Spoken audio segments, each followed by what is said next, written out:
très critiquée pour ses commentaires après la victoire de l'Afrique du Sud le 28 octobre 2023, Isabelle Iturburu a reçu de nombreux messages virulents sur X.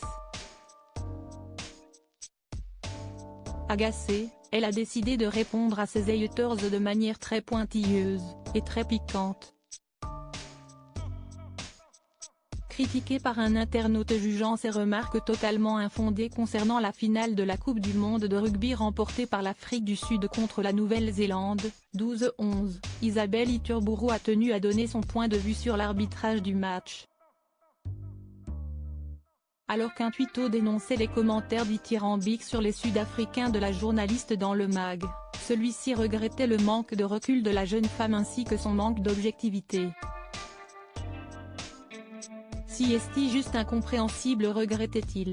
Ni une, ni deux, la journaliste sportive a dégainé sa plume pour répondre à cet internaute. Une réponse pointilleuse et très précise. Elle écrit alors une publication en 5 points afin de se défendre. 1. On a encore parlé de l'incohérence de l'arbitrage, mais pas seulement en faveur de l'Afrique du Sud.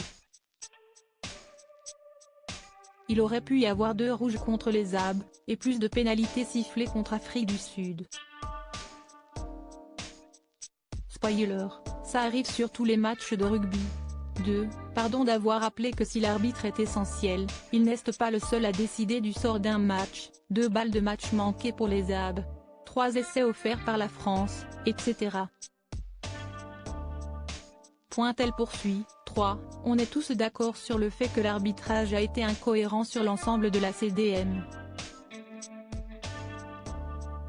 World Rugby avait expressément demandé à limiter les ralentis. C'était illisible pour le téléspectateur et a visiblement perturbé les arbitres dans leur gestion prise de décision.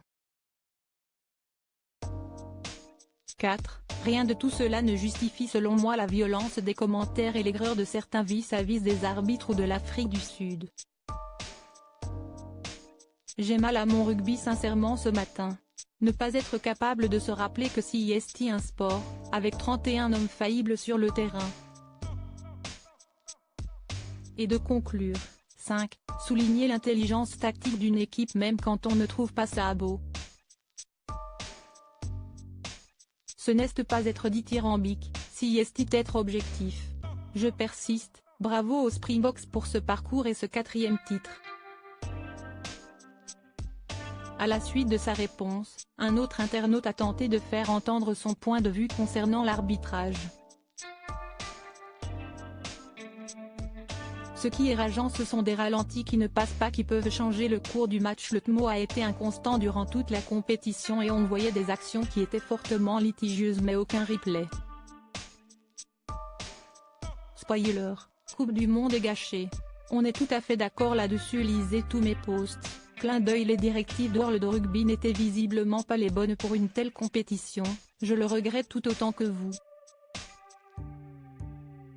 A conclu Isabelle Iturburu.